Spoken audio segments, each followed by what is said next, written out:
tu zing kal pathenin pathei bovin pakai hovin thing in bel thei zevin pa patheni thangwan he tu zing kal IBMC hobunga kuna muntina bulena hozo seo na bon sabin kangai lut naw salam ka hin pe na he tu lai ni ko apat lo se in ihin ko mandan ho le itsen dan ho hi lung don ta le lai na ta hin ko inei ta na he a hin tu zing kal phana pathin thu a iki holim na diu ka de a phat le ni ko to ki tu in tu lai ba noi le sit boina hi chi coronavirus covid-19 hin ba noi le sit alo dim ta na he but sana in hi cha hin case report ke munung zuin ba noi le sit atam zo hem coronavirus a hin mi ho hi kicha na nei bin a de in tu lai ni ko hin hi chi coronavirus di hin damona za chom sangin mi ho kicha na nei hin pod do thei ta lewin ain mun sia nam na he ito ki than chun dunia hi chi lai mana hi chi coronavirus chung chang thua tham phat background to ma ka sei do nom chu hi le hi sa hin til ni amen ni na chun khatna sun epidemic akiti in khat chu hi le pandemic sa hin epidemics kiti hi pham tele hi chi dammona hi muntina ki the za helopin gam kai khat ham khat ai le country khana kuna dammona basin na hi chi hi pandemics akiti epidemics akiti him ahin la ani na pandemics akiti teng la hin hi chi pandemics hin asai chole panoi le sit lo the dammona mi hozo se agam kaya wanoi yo se hi dammona hi chi pandemic him tulai ta in this coronavirus hi covid-19 hi pandemics din again he ya chu epidemics le pandemics hi he khanu mai hin epidemics ki ti teng hala dammona mun khana gam kai khat buwa ma hin pandemics ki ti teng hala wa noi le se pumpi lo de ma hin he he chun tu ni zingkal pha na pachin thunga ek ki holim na de ba ka dei so hi le na ho ki chi win keiman ka pi jing na ve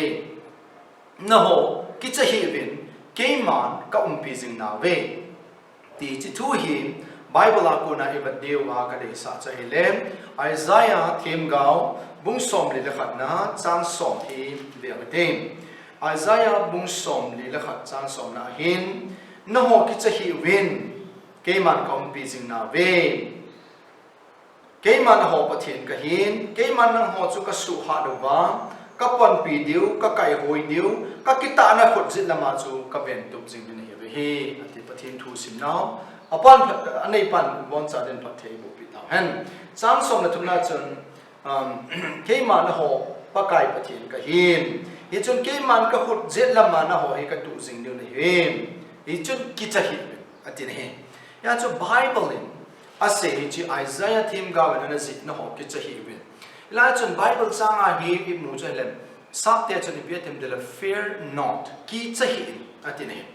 ya chun ki chahi akiti ding ha la chun thil khat ti za rom ta ai lo le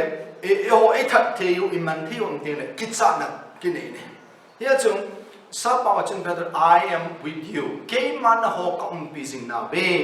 hi chun lung ne hi bin ki chahi bin ke man ho pathin ke I am your God atine that's I will strengthen you. Keiman ho chuka thar sa deu ahi. I will help you. Keiman kapan pidin him. I will uphold you with all my right hands. That is na my righteous right hand. Ka khut thing zit lama hi na ho ka tu jing din hi be atile. I hon dunia hi bi ha ki cha. Tu lai ta ki cha pinu chu coronavirus him. I khoi be ho lo siwa hin kel ko de singam tawin chu le gal hung di dan in I ho en thing tum sung tum a hin lampi ting tawin mấy thằng vàng cái choi bộ này, mấy thằng cái choi bộ này vàng nên nó rất là in ít cái việc mình, ít bị hấp bị chặt bị nó cái coronavirus chúng ta hin cái họ in, ya chúng ta là khát na point khát na cái gì đó nông cho hin lem, nó họ lung khăm hi win, nó họ lung khăm hi win thì cái gì đó nó mới hin, Matthew bung cũng là sang som này là ngã som này là sẽ gì nữa chân, nó họ lung khăm hi win, gì ngã đến lung khăm hi win, bắt cái bắt hin gì ngã đến ngày ante atine hem abana chun Philippi bung lina chang gup chang singina chun sa pau chun do not be anxious for anything but in everything give thanks and pray no imram yama lung kham hi win ji chun ke na ho en tang le thum na zo in paman atine hem hi chu pham tele Greek pa wa chu pham tele lung kham ti za age ti te nga le marina akitine ya chu marina kiti chu pham tele subten anxiety ai le worry lungkham atine ilungkham lungkham hi win ati bible chun pathin chun ani na chu pham tele fear not who kill your body no na ta sao that thei ding ho chu ki cha hi win la lagau that thei jo chu ki cha ati le ila chun sap pawa chu pham tele kill that ake Greek power to tap akititele skotonos akitine skotonos so skotonos so ipam tele kill or slay tha ahilo la mat ahilo le itia chu su mang ti nai ne ya chu pathe pa kai pathe ne na ta sao su mang the ki cha hi bin lang na ta sao le na la ga ania su mang the zo ki cha atine he athum na che pele fear not I with you ki cha hi bin keiman ka busy na we te ting la chu ipam tele fear akitite hale Greek power chi phamdele phobos akitite phobos chi phamdele fear no kicha atine kicha hi ati cho bible chuna hichi kicha hi atine ya chung ipham kicha lo diu chung ya le ipham that theu man theu kicha ti cho thum chu tu nin ka len thampat ka sin no ne ai lai chi ma sang chun tu la ya pandemics kiti hin hichi leisit pumpia dammo na hin leisit pumpi hi som la hat ve an ho ling ta nei thusima ai lo le history aga ve lawan tam na hiong le amena alhampia saying in khatna cho plagues of justin akitin he khatna pandemic si hi plagues of justin ke di hin 541 kum zanga la pa na kum jasagil som ma ad kum zanga le som le khat lai chun plagues of justin anamen cha chan vanoi li sin adam mona anamen he anin da chun black death ti chum mi vam thina ti hin kum sang khat le zathum le som le sagia panen kum sang khat le zathum le som mal hak ke ka chun ti black death pandemic se na he athum chen na chun smallpox ti chum ibham da mona ti chan ti chunga ti him hi sang khat le zakos sang khat le za le sang khat le Zasagi lai chun 15th to 17th century lai chun smallpox ti hi analen panen he abana chun cholera kiti sungkho damon an hi kum sang khat le zagi le som sagi panen kum sang khat le zagi le som ni le thum anam he abana chun iphem the Spanish flus akiti in Spanish damona ichi flu hi anam ni chu 8 hi ni no kana kiti ne hin hi ni akiti in Sangkhat jako som lagate ale sangkhat jako som ko sum chun anam he isi dam mo na he aban in Hong Kong flu I don't le H3N2 anakiti in ichong chu sangkhat jako som gup lagate apara sangkhat jako som sagi chan chun anam he abana chuni pimam dele HIV I le 8 AIDS 80 dam mo na he sangkhat jako som ge la khat pa tun chan ge hin HIV AIDS na hi amjing na he ichong chu pandemics manoi le sin adam mo he chanam ta he aban chun sal SAR anakiti in kum sang ni le ni apan kum sang ni thum ka chun sar na mo na hin gam tam ta hi anasu sikit ta he aban in swine flu ti chu bo cha akona dam mo na hi ni hi kum sang ni le ko apan kum sang ni le som ka chun anam ki na he aban in night cha kum sang ni le som le dia apan som le ki ka chun ebola na anam ki na he Ichi ebola na chun banoi lesin ai la tua asom la khap chan hi coronavirus akitine ichi coronavirus ai lo covid-19 hi kum sang ni le som la ko a ichi Wuhan mun China da ma wet market hi chu am ho in gulham ai le chucha ham ba ham ai lo le hi ta chu gamsa hotam ta azu na mun ba ku na hi chi dam mo na hi hum ke pa hin hi a chu hi chi pandemics dam mo na hi hin apart na hi lis na hin lo hin chi coronavirus tu chi pandemic ja hi e ho khanga de nga chu het thei pin hi mai the hi zong le ki cha de hi pon hi chi apart sa thilung so jing thil pathen tu tip sa we lum na khat ma he ti ka sei lo no he apa na ka sei lo no chale hi ta bang dam mo na ki cha hom lai ta chi pham chale i chwa ko na chu hung do theina ki cha na ko na chu e ho in gold zone ai nei the de wa chu pi ma America ka ma tua hi mi tam ta mi lak gen bal hi tua hi coronavirus ve ai la ave ho hi a thi jing nei ai la tam zo hi ahong bai chun hi aga mo hi testing agi bolo ba positive hi ting le aluk thimu ki chape se wa immune system odi chu mihema ku na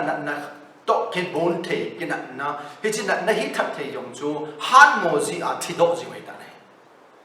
here chu dunia ka se do chu the key to overcome fear hi chi e ho adinga hi chi chabi hi chi kicha na ko na hong do the na chabi chu i ham de le God's promises but here e ki te pin ho chu ya do ne hem khatna e se do nom chi pham de pe the ne ki te pin na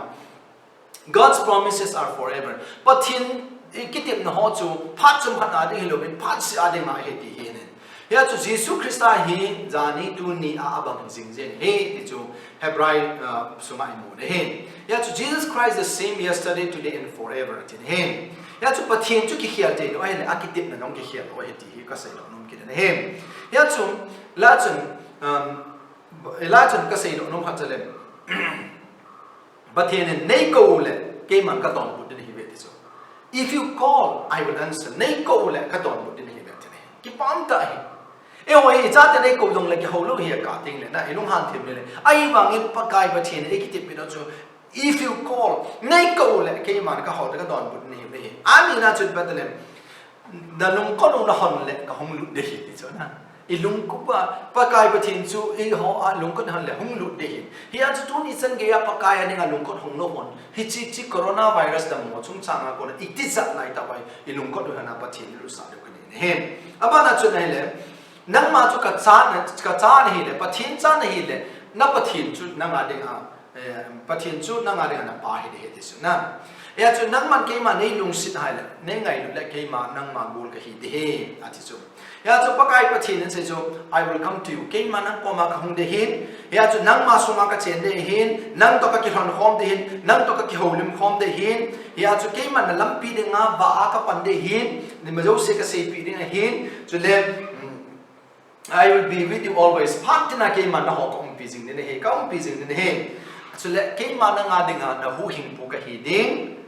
and so let na tun so na na gol ka hi de he tin he ya chu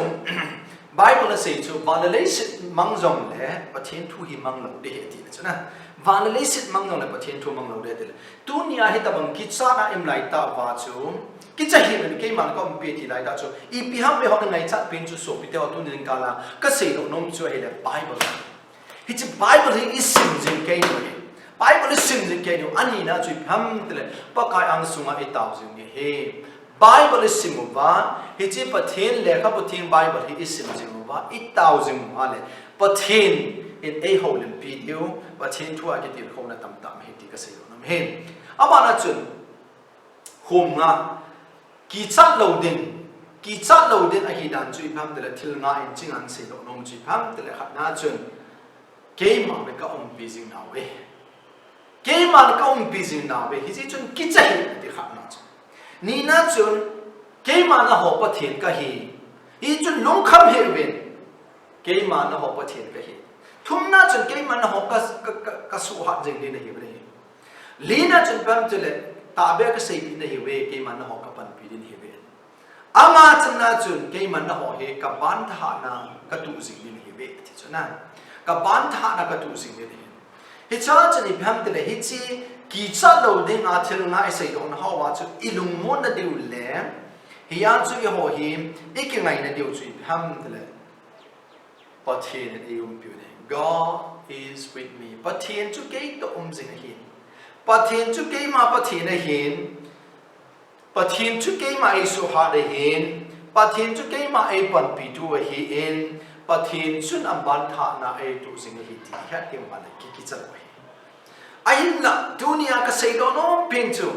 pandemics hi chu pandemics ai lo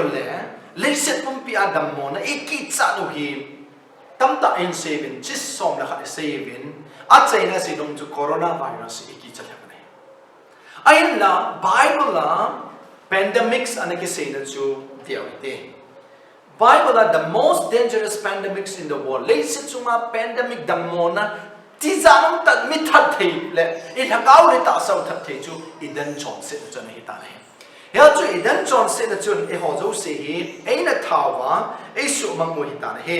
ya chun hichi Adam chon se na chun Genesis bung thum na chang thum na chun hichi chun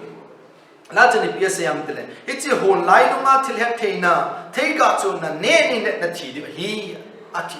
pathini ai bung lina chang lina chani PSM tele gul chun hang nge no me no ko ma chun na thi ta be lo di heti chun na hang lep ta chun nga na chi pem tele pathinin ama tabang na hung hiding si a chu hichi theiga chun hi na ti hi ati chun na ai no me no chun am ala a ne pa a chun no me no chu thi hi ta ne ai chi no me no chu thi na chu pen a thi chu thi na lo chi kam de e dan a ko na chu chon sin na chu ban noi le sin na thi na ta sa tam thi na thagaw ram thi na hung lu ta ne hichi chu ken dunia muntina hichi sermon ngai lo sin nga ka sei do nom chu Kicha nom pain pandemic chu idan chon sin na a ko na hung mi hem te chunga chon sin na chi chu tu ni chan ke a he mi hem jo se a om hin aung ping nai lo nau sen ho do se chunga jong hichi sub sin na chon sin na chu ta na hi ta he hichi chu keiman dunia ka sei do no chu the most dangerous pandemic in the world is the sin of the human being. The sin in Eden Garden. He also lays it to my son sin na he chu pandemics len pe he he ka se no me. He also coronavirus I lo le HIV I lo cancer ho ki chalo ben. He chi John sin na a pandemics the most dangerous pandemic we are head to. He had the work de sa che le John sin na he di ne. I am na he chi John sin na chu am bangin ke dang ta in dunia he coronavirus is COVID-19 a him the medical scientists or him low it is seen to them that that's a boy he lays it to my to like that I found in scientists on board or do has some that get better in the tina and HIV he into the cholera him it is the mono to a low trend mood of him I found it's a low mood of how much he to give it totally get it out to him I am not the most dangerous the pandemics it then transit to hitty teen hitty the mona lenta to cross up a guy soon, cross on Capenitun. A kitai die. Hitty low here, the same time die, go his own leg. Came my 8,000 and June, hitty Damona Kuna hidam tadding, Tita loading, at the side, at a gow, him tadding head. So, that salam tijongle, Hagaw to Sona Tita loading, but you know, peanuts on him. I say, Nagasedo, no trip, ham to the Tunia, hitty, Kicha loading Tito Agasedo Nami, Ibam had Naibo. Prayer is the key. Down the hill holding a hit zabi.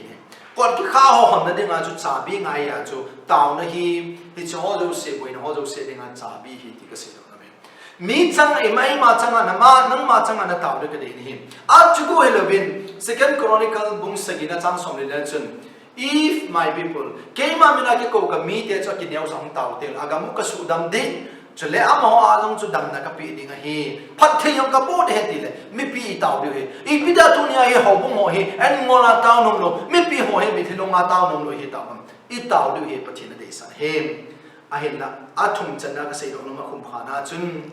Daniel ma thum ve be taw de he Daniel hin jing kala tawin suna taw ni tha taw na he Daniel hin Jerusalem lang na bangkot lang na pui ko na hondo an dil su a Jerusalem hawil lang sa na dil su a taw lai chun pathin at taw na sangin KP ba kai sunga alut bangin KP ba kai hona lo na je tapon taw na tha na hi lo pi na pathin changan ain abana ka sei lo num chui pham de coronavirus hong ma kon hin mi zo se in mas te chu mu tom ke tom tu ma sang phat sam phat lai chu mu tom ke to ma pon ba ma ke kan ho chu thing noi mi ho ai lo le gu cha mi cham ho mi phalo ho chu na mai ho ke kan hen police hona ta lo mi na mo cha ve mi phalo ne ni pra na identity koi ne hi ke han no na ke se ha ten ai la ke dam khai tu lai ta chi bi ham te le mu tom ke tom no amai ke tom no ho chu police hona ve ke ta ne thila ke hian ne